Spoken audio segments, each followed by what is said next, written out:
Televidentes, muy buenas tardes, sean bienvenidos a una emisión más de su programa Vivencias, un espacio de nuestro canal 4 Pasivo Televisión. Hoy vamos a tener, como todos los lunes, un invitado muy especial. De hecho, lo vamos a tener en varios programas porque nos va a contar muchas cosas. Él es un historiador, el señor Don José Daniel. Ya él nos va a contar un poquito de la historia de Ciudad Bolívar. Claro, nos va a dejar entrar también en la vida de él, nos va a contar que hace miles de cosas. Entonces ya saben, no se pierdan su programa Vivencias.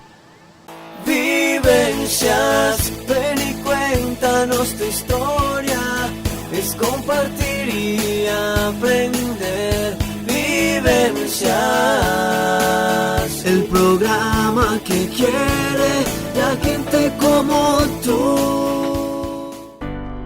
Es una persona muy carismática, muy estudiosa, muy dedicada a los proyectos de vida que se ha propuesto.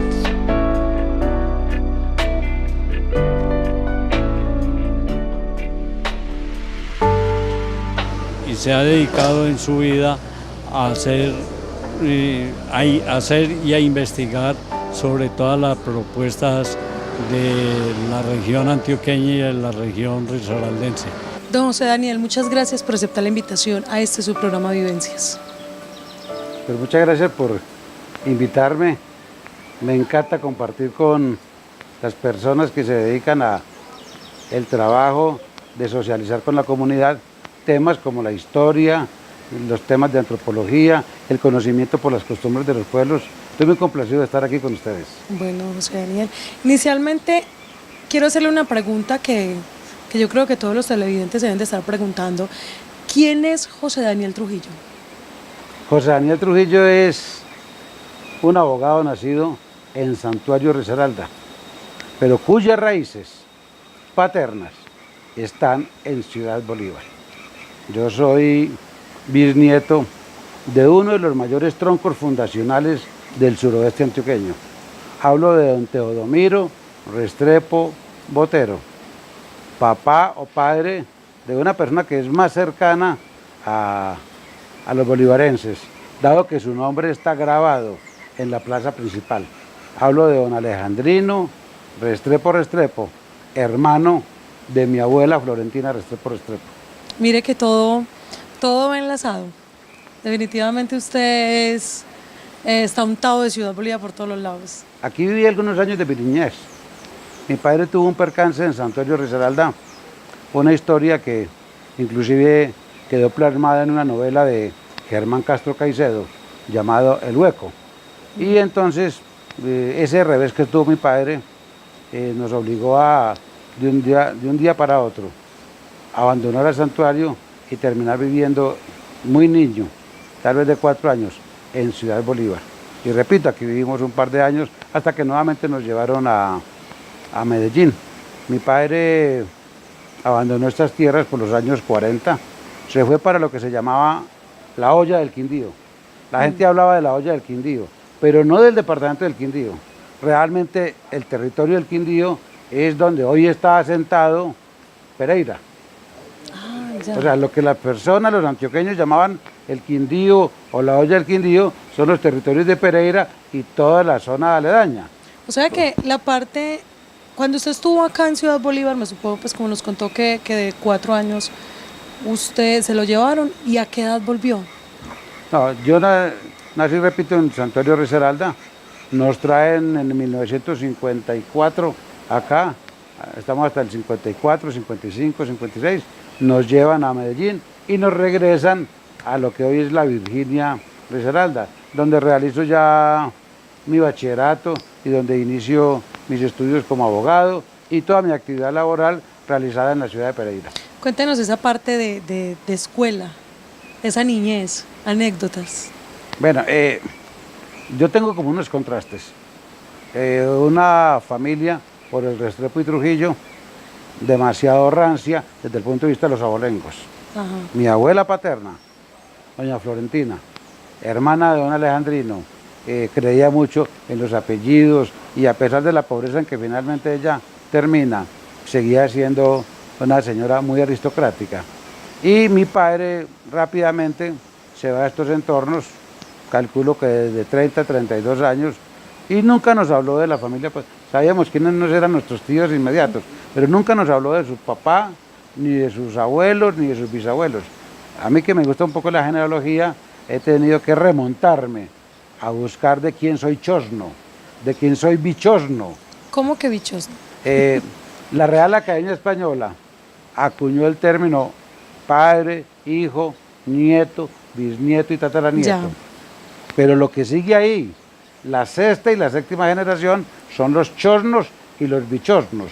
Y la Academia de la Lengua no le ha querido dar nombre a la octava y generaciones siguientes porque no tiene sentido. No es posible que haya, difícilmente hoy la gente tiene bisnietos. Es muy raro encontrar una persona que tenga tataranietos. Para los años 1900 era muy fácil encontrar personas que tuviesen tataranietos o uno tuviese un tatarabuelo, porque la edad para casarse, las mujeres podían casarse a partir de los 12 años y los hombres a partir de los 14 años. Esa edad apenas fue igualada hace menos de 10 años por la Corte Constitucional, de tal manera que una mujer a los 12 años ya podía casarse, a los 13 años era madre, y si paría una hija, pues 13 años después ya era abuela, y 13 años después, si volvía a tener esa hija, una hembra, ya era bisabuela, o sea... ¿Pero por qué si pasaría a ser...? Porque se pensaban varias cosas desde el punto de vista, yo diría, sociológico. Primero, se necesitaba gente joven para la guerra. El país vivía en guerra. El país vivía en guerra. Este es un país que continuamente, desde antes de la época de independencia y durante la guerra de independencia, el país ha vivido en guerras, de toda índole. Y en segundo lugar, porque el concepto de la época era que la mujer, con su primer periodo menstrual, estaba habilitada para tener hijos. Y por lo tanto, ya podía merecer, como decían los viejos, y era poder casarse. Las mujeres no estudiaban, los hombres todo lo decían en la casa, y entonces el fin de, y casi que la finalidad y el fin último de una dama era ¿qué? Constituir un hogar, poder casarse con una persona de bien, seguramente un finquero, alguien que le garantizara a ella y a su prole, pues, bienestar. Pero yo me imagino que usted, todo lo que nos ha contado, todo lo que ha hecho en la vida, yo me imagino que usted no se casó a tan temprana edad. No, yo me casé a los 28 años con la persona que el primer día de clase en la facultad conocí. Yo conocí a mi actual mujer, ella llegó, nos sentamos el primer día de clase en el salón, y yo vi una chica allí cogida de la mano con alguien, y entonces yo dije, qué mujer tan linda. Y yo creo que esta va a ser mi señora, y finalmente nos hicimos compañeros de carrera y llevamos 41 años casados. Pero mira que... Sí. Don José Daniel, devolvémonos como a ese tiempo de, como venía preguntándole ahorita, ese tiempo de escuela. ¿Cómo fue esa niñez de José Daniel? Mi padre era un trabajador incansable, carnicero. Carnicero acá, carnicero en Medellín y carnicero en la Virginia, Risaralda. Alternaba eso de pronto comisionando en venta de ganado, pero finalmente su profesión es de carnicero. Y yo hago mi primaria y parte de mi bachillerato siendo ayudante de carnicería.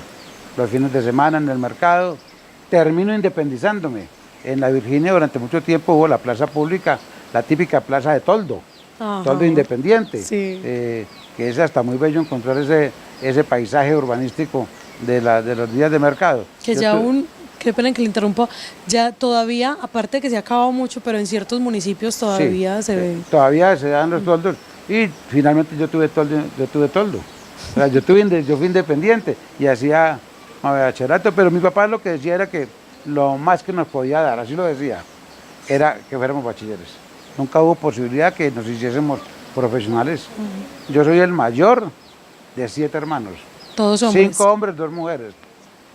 Mi papá decía bachillerato y mi mamá una mujer maravillosa, una mujer extraordinaria, una mujer maravillosamente amorosa, sin esas cosas de estar abrazando y besando, jocosa, alegre, veía la vida diferente, ella nos peluqueaba, ella era la modista, ella era la de las bromas, ella era la persona que hacía agradable nuestra vida, porque aquí sí te quiero contar, mi mamá se casó de 17 años con mi papá que tenía 40. Entonces, Si me estás preguntando, mis primeros recuerdos de mi padre Sí. es cuando yo ya tengo 10 años de edad. O sea, yo no recuerdo a mi papá haberlo visto joven. Para esa época una persona de 40, 50 años Claro. era ya una persona muy madura, severa, adusta, ¿cierto? Entonces siempre hay un respeto y uno ve al papá como en otra dimensión. No es como ahora que los hijos juegan con uno, o uno Son juega con superjóvenes, ellos, son ajá. súper jóvenes, son más chéveres. Sí, no, yo no puedo, yo no vivo esa etapa, pero mi mamá era una mujer amorosa, cariñosa, trabajadora, estaba en la jugada. Y ahí viene el otro contraste porque mi abuela es hija de un campesino, una mujer muy bonita, muy bonita mi abuela. Mi papá, buen mozo, también apuesto, mi mamá muy bonita, pues tanto que un hombre de 40 años queda flechado y una muchacha de 17 y contrae el matrimonio. Y vienen los dos contrastes de tener una familia que desde el punto de vista de sus apellidos es muy apergaminada, muy heráldica, y una familia por parte de mi madre, unos campesinos que viven en finca, que trabajan, pero bueno, aquí estamos cumpliendo esta cita con Sí. Ciudad Bolívar y sus gentes. ¿Por qué escogió esa carrera de Derecho? A mí me gustaba ser veterinario. Yo soy un veterinario frustrado, yo soy un agrónomo frustrado, yo soy una persona que vivo el campo a plenitud. Aún siento la necesidad de tener mis animales, vivo el drama de los animales, soy defensor de los animales, pero no había ninguna posibilidad. Terminé el bachillerato, fui muy mal estudiante durante el bachillerato. Cuéntenos un poquito Fui de muy eso. mal estudiante de bachillerato. Mi mamá tenía que estudiar por mí, porque yo no respondía por las materias. Pero yo era un lector empedernido. O sea, yo vivía leyendo sobre humanidades, sobre filosofía, sobre historia, sobre naturaleza. Pero las materias académicas, Sí. regular, no respondía. Entonces mi mamá tenía que ir permanentemente al colegio a solucionar los problemas del hijo que no ganaba materias, que perdía varias, que tenía que habilitar varias.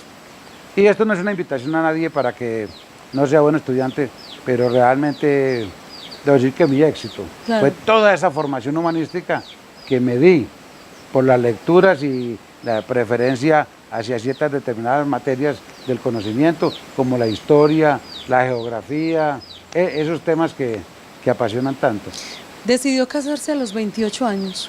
Sí, yo estando en el trabajo un tiempo, termino bachillerato, trabajo un tiempo, ya consigo como para pagar las 5 matrículas, primeras 5 matrículas, y me inscribo en la Facultad de Derecho en Pereira.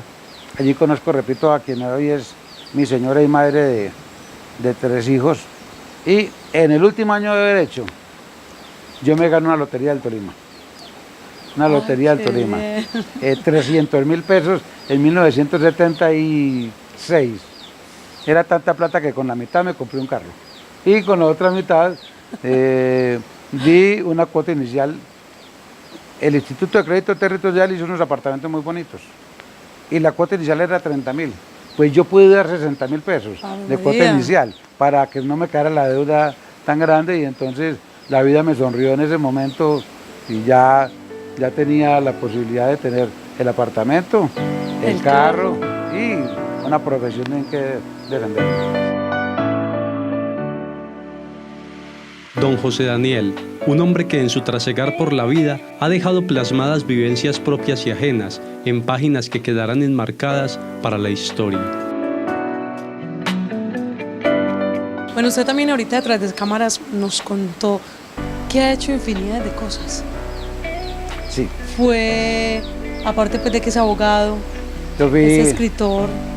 fui concejal en el municipio de La Virginia, concejal y presidente del Cabildo de la ciudad de Pereira, secretario de gobierno de Pereira, gerente de la Lotería de Risaralda, profesor universitario por más de 30 años en las diferentes universidades de la ciudad de Pereira, perteneciente a muchas juntas, y tengo 2 grandes hobbies. El uno es la fotografía de naturaleza. Ese es un gran hobby que ahora lo estoy realizando a plenitud, dado que llevo 7 meses de pensionado, Qué y entonces bueno. me queda más tiempo. Y escribir. Tengo un estilo narrativo costumbrista, fundamentalmente. Ortega y Gasset decía que el costumbrismo era lo baladí, lo rutinario, pero el costumbrismo hizo famoso a muchos escritores, particularmente antioqueños, cuando se le canta y se le escribe, o la prosa está dirigido a las cosas cotidianas, a lo rutinario, y se escribe con alguna exquisitez. Pues ese es mi estilo. Tengo un libro que tiene un título muy sugestivo, se llama La manteca tiene pelos. Ese título me ha costado muchas discrepancias con amigos y aún con familiares, porque la gente me dice, pero ¿cómo le colocas, ¿Cómo así? ¿cómo le colocas el nombre? Ese es un libro, un anecdotario personal, Ajá. vivencias tristes, jocosas, dramáticas. O sea, es todo un texto de esos que agarran para leer. Y el título lo conseguí de una manera muy elemental. En cualquier grupo familiar, social, en cualquier grupo de compañeros de estudio y trabajo, siempre hay una persona que es escrupulosa. ¿No se ustedes han dado cuenta? Sí. Siempre. ¿Y qué le pasa al escrupuloso? A ese siempre le sale el cabello en la Todo. sopa, ese siempre le sale la impureza en el buñuelo, Sí, pero sí, eso es como una maldad. A los demás no le sale nada, pero al escrupuloso siempre para él hay un olor maluco. Bueno, sí, en mi casa pasaba eso. Una de mis hermanas, súper escrupulosa, y a ella siempre le salía el cabello, la impureza. Entonces mi hermana iba a la cocina a buscarle pelea a mi mamá. ¿Por qué? Porque le Ajá. salía el cabello Sí, en la sí, sopa. Mi mamá, que repito, era de un muy buen genio, toma pelo, con unas cosas muy simpáticas de ella. Le decía, mi hija. En vez de, después de enojarse, le Sí. decía, mi hija, la manteca. Sí, se autoseñalaba Ajá. que ella era la manteca, la cocinera. Ah, Así ya lo decían entendí. los padres, ¿cierto? Las madres. Sí, sí, La sí. manteca tiene pelos, o sea, a mí se me cae el cabello y cae en la ropa. Sí, yo bauticé ese libro allí más como una manera de mostrar cómo mi madre minimizaba las cosas. Otra madre se enoja, lo manda a comer espárragos o a freír Sí. espárragos, o le dice, se tiene que comer eso. No, mi mamá no se enojaba. Ese es un libro. Tengo un libro que se llama Historia de un nombre, donde hago un trabajo sobre los orígenes del nombre del municipio de La Virginia. Tiene cierto carácter investigativo, porque el río Risaralda, que le da entre otras cosas el nombre al departamento de Risaralda, para 1500 y pico ya los indígenas, se llamaba río Sopinga. Y allí había una comunidad indígena que se llamaba los Sopingas. Entonces, durante muchos años, siglos, la gente creyó que Sopinga era un término negro, un vocablo negro. Sopinga, sí. Eso. Entonces es un vocablo eminentemente autóctono, indígena de allí. Yo hago una investigación de cómo la Virginia pasa del Sopinga, después Nigricia, por sus primeros pobladores que eran negros, después la Bodega, porque hasta allí llega la navegación sobre el río Cauca. El proceso de navegación sobre el río Cauca es de las historias más fantásticas que tiene la economía en Colombia, desde 1870 y pico hasta 1932, desde Cali hasta Cartago y después prolongado hasta la Virginia. La economía se movía en ese término, barcos, el Mercedes, el Ricaurte, inicialmente de carga, barcos de vapor y posteriormente pasajeros que subían en 5 días a Cali y bajaban en 4 días a la Virginia. Yo escribo un librito sobre eso, en un libro que se llama Momentos difíciles, con un subtítulo, ¿Qué se inspiró? Testimonios del conflicto. Como yo he fungido también de reportero, y en Ajá. mis años mozos hice emisora, en la época en que el locutor leía las noticias, manejaba el control, manejaba los tornamesas, o sea, uno lo hacía todo. Entonces, en un viaje que hago a París, en los pies de la Torre Eiffel, me encuentro con una persona a quien hace mucho tiempo no veo, y empezamos a conversar, y ella me dice, desde aquel tiempo que me pegaron los tiros, y yo me quedo callado. Pero ella como 2 o 3 días conversando con ella, estamos pues un grupo de amigos, y ella me repite eso. Yo le dije, vení, explícame lo de los tiros, que es que ya lo he dicho. Y ella me cuenta una historia de cómo fue comandante guerrillera hasta los años 90 en la zona de los llanos orientales. Y en algún momento ella, sin ningún empacho, diría así, me muestra el cordón de cirugía que tienen todos estos. Una mujer bonita, como la desfiguran. Y además Sí. me cuenta quién le pegó los tiros. O sea, yo empiezo a interrogarla y durante varios días le pregunto, le repregunto y constato que ella es coherente. O sea, que ella tiene una historia, además una historia mágica, porque hay mucho dentro de ese contexto de la guerra, de la coca en la época en que la plata no se contaba, sino que se pesaba en esas básculas que llaman, Balanzas o algo pero así. que llaman romanas los carniceros, Sí, en ajá. romanas. Es ya para un mundo fantástico, cómo ella se desangra y cómo un chamán indígena le saca la sangre, o sea, una cosa, una historia. sí. Eso me da pie para seguir buscando reportajes. Finalmente escojo 3, de un juez en Puerto Rico, Caquetá, que le toca una época muy difícil, y de una mujer afro, que le toca ser cocinera en territorios de cultivo de coca, y vive los momentos de los bombardeos y todas esas cosas. Y ahí hago ese libro preguntándoles a ellos esas vivencias tan dramáticas, que es que uno aquí en Ciudad Bolívar, en Pereira, en el mullido Cojín, no sabe cómo es que vive la gente en la guerra. Tengo un libro que se llama Tejiendo Relatos, cosas que pasan. Ese es el cuarto libro. Ese es el cuarto libro. Sí. Tejiendo Relatos, cosas que pasan. Son unos 32 cuentos costumbristas. Pura creación de cuentos costumbristas, con algo de picante. Bueno, yo le hago una pregunta. ¿Uno en qué tiempo o con qué tiempo hace tantas cosas?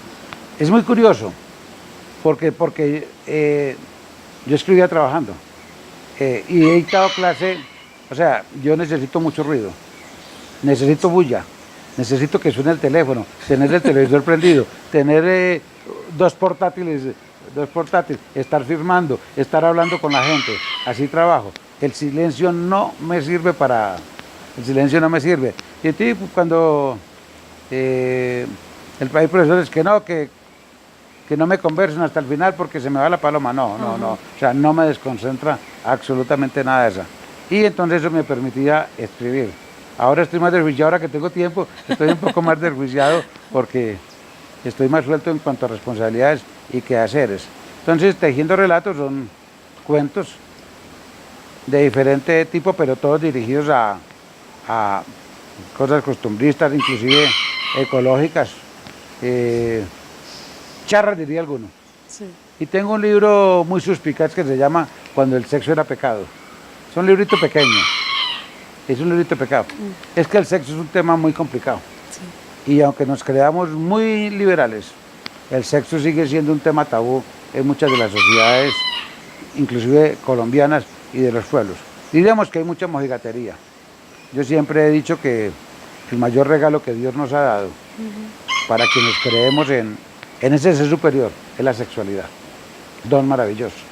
Y el hombre, a partir del momento en que ha aprendido a descubrir cómo disfrutar de su sexualidad, ya no con el ánimo reproductivo que es la concepción inicial. Entonces, a través de eso monto un personaje y se habla de sexualidad y cuento allí. El personaje sabe mucho y le gusta mucho la bibliografía erótica y entonces, por ejemplo, remito al lector a un texto sagrado como la Biblia. Si algo tiene erotismo es la Biblia. Basta leer los proverbios de Salomón. Es que la gente cree que la Biblia es contar toda la historia de Sodoma y Gomorra, del Antiguo Testamento. No, la Biblia tiene una carga de sexualidad impresionante, además escrita de una manera muy, muy rica. El morbo hace parte del ser humano. Los seres humanos tenemos una tendencia a lo oculto, lo difícil, lo complicado, Sí. lo pecaminoso, pero es porque somos víctimas de la tradición judeocristiana. Y esto no es un reproche a la Iglesia Católica, pero nacido el cristianismo, satanizó la sexualidad. Sí, la satanizó la sexualidad. Cuando ese es un regalo maravilloso, todos estamos aquí gracias a ella. Bien o mal aplicada por nuestros padres, abuelos y lejanos ancestros. Sí, ese es un libro muy delicioso para leer. ¿Por qué ese amor tan, se ve que es un amor grande por la lectura y la escritura? Mi papá, mi abuela, en Bolívar, Antioquia, doña Florentina Restrepo, fue maestra. Ya. De hecho, en San Bernardo de Farallón, durante mucho tiempo, hubo una escuela con el nombre de Florentina Restrepo. Hace mucho tiempo ese nombre desapareció y seguramente el Consejo Municipal o alguna autoridad en educación lo reemplazó y le dio el nombre de otro prócer local. Pero el nombre de mi abuela fue proscrito y se les olvidó que la primera maestra pensionada que iba en Ciudad Bolívar se llamó doña Florentina Restrepo. El colombiano, en 1950 y pico, ya estaba publicando una fotica de mi abuela muy anciana diciendo que doña Florentina Restrepo, insigne educadora del municipio de Bolívar, Antioquia. Y ella, que inicialmente era la hija de don Teodomiro, la hermana de don Alejandrino. Don Teodomiro dejó a todos sus hijos 15, digamos, los dejó con buena herencia. Se fueron acabando por muchas razones. Y mi abuela llega el momento en que tiene que pensar en trabajar. Y ella le dice a una nieta, le cuenta, una nieta que todavía vive, Elisa Ángel Trujillo, monja capuchina, tiene 90 años todavía. Ella le decía que ella aprendió a escribir carteándose con su pariente. Y su pariente es nada menos que uno de los personajes más importantes en la Antioquia de 1880, a la Colombia de 1933, el señor Ñito Restrepo. Ñito. Antonio José Restrepo Trujillo, pariente por el Restrepo y por el Trujillo, es uno de los personajes más importantes en la vida política y diplomática de Colombia. Para algunos nació en Titiribí, para otros realmente nacido en Concordia. Es un personaje muy importante que representa en esa época al Partido Liberal en el Congreso de la República. Entonces mi abuela decía que ella aprendió la gramática, la sintaxis, la ortografía, carteándose con su pariente, porque ella se veía obligada. Fue un escritor muy importante, le gustaba la trova, tiene obritas muy simpáticas como Ají Picante, que hace parte de lo más costumbrista en Antioquia. Y mi abuela les decía entonces, reitero, que ella aprendió a escribir y a la ortografía con ella y se vuelve maestra. Se convierte en maestra, es maestra de todos sus hijos. De hecho, la letra de mi papá y la ortografía de mi papá, sin haber podido avanzar mucho en la primaria, era la letra hermosísima y la ortografía era impecable, impecable. Y la abuela que durante el conflicto de Wall Street, o sea, la crisis económica mundial de 1930, cuando colapsa la economía y posteriormente cuando Colombia entra en la guerra con el Perú, cuando el Perú ocupa el trapecio amazónico, no se invade, Colombia tiene que acudir a defender su territorio.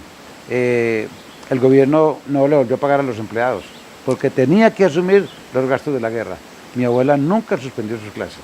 Mi abuela siguió siendo maestra, aún sin recibir algún dinero. Entonces yo creo que ahí viene una formación de la lectura. Mi papá tenía muy buena memoria y me transmitía muchas cosas que quedaron grabadas.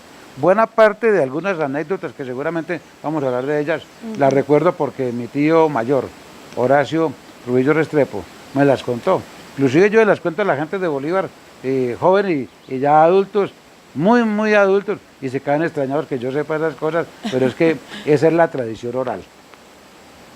La historia que se va contando y que no está escrita, pero que alguien en algún momento también la recibió de manera oral de sus antepasados. Y yo creo que la mayoría adquirimos conocimientos así.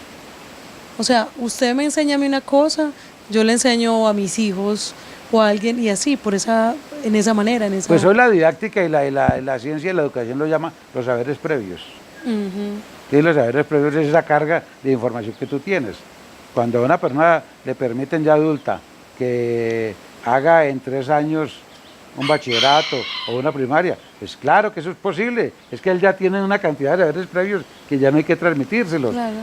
Cómo se lee el reloj, los días del calendario, del año, esas cosas ya están aprendidas y por eso se ahorra tanto. Entonces, José Daniel, cuéntanos ya un poquito de esa parte familiar, su esposa, sus hijos. Yo estoy casado con una abogada con muchos pergaminos académicos. Yo fui muy afortunado. María Elena era la mujer más bonita de la universidad en su momento. Era la mujer más bonita de la universidad en su momento. Y nos casamos. Llevamos 41 años conviviendo. Ella ejerció mucho tiempo su profesión de abogada y un tiempo determinado decidió dedicarse a la vida académica. Ha sido rectora de universidad, decana de 2 facultades de Derecho, profesora universitaria, yo no sé cuántas especializaciones, sí. Un par de maestrías. Es una persona muy formada académicamente, con mucha cultura humanística, y somos padres de 3 muchachos. Uno de los 3 al menos siguió su... Ninguno es abogado, ninguno es abogado. Daniel, médico internista. No. Olga Elena, enfermera jefe. Y Luis Guillermo, zootecnista. Los 3 han hecho no solamente su carrera, sino que han hecho sus especializaciones, sus maestrías, y los 3 son docentes universitarios. Daniel enseña medicina interna, Olga Elena enseña epidemiología, Luis Guillermo es profesor de porcicultura en una facultad veterinaria. O sea, todos 3, no siendo su actividad principal, hacen docencia universitaria, porque fue lo que nos vieron haciendo a la mamá y al papá durante muchos años. Pero mire qué bonito. Definitivamente, don Daniel, usted es una enciclopedia. Usted sí nos puede contar muchas cosas, pero agradeciéndole mucho de parte de nuestro Canal 4 por habernos dejado entrar en esa vida personal, la vida de familia. Muchas gracias. No, me complace mucho conocerlos y poder estar en el momento en que el programa sea presentado a todos los televidentes. Es que Bolívar tiene para mí unos recuerdos muy gratos. Aquí me atropelló un G. Willis siendo niño. Aquí me atropelló un G. Willis siendo niño. Por fortuna el percance no pasó a mayores. Aquí vinimos, repito, refugiados frente a una situación muy dolorosa familiar.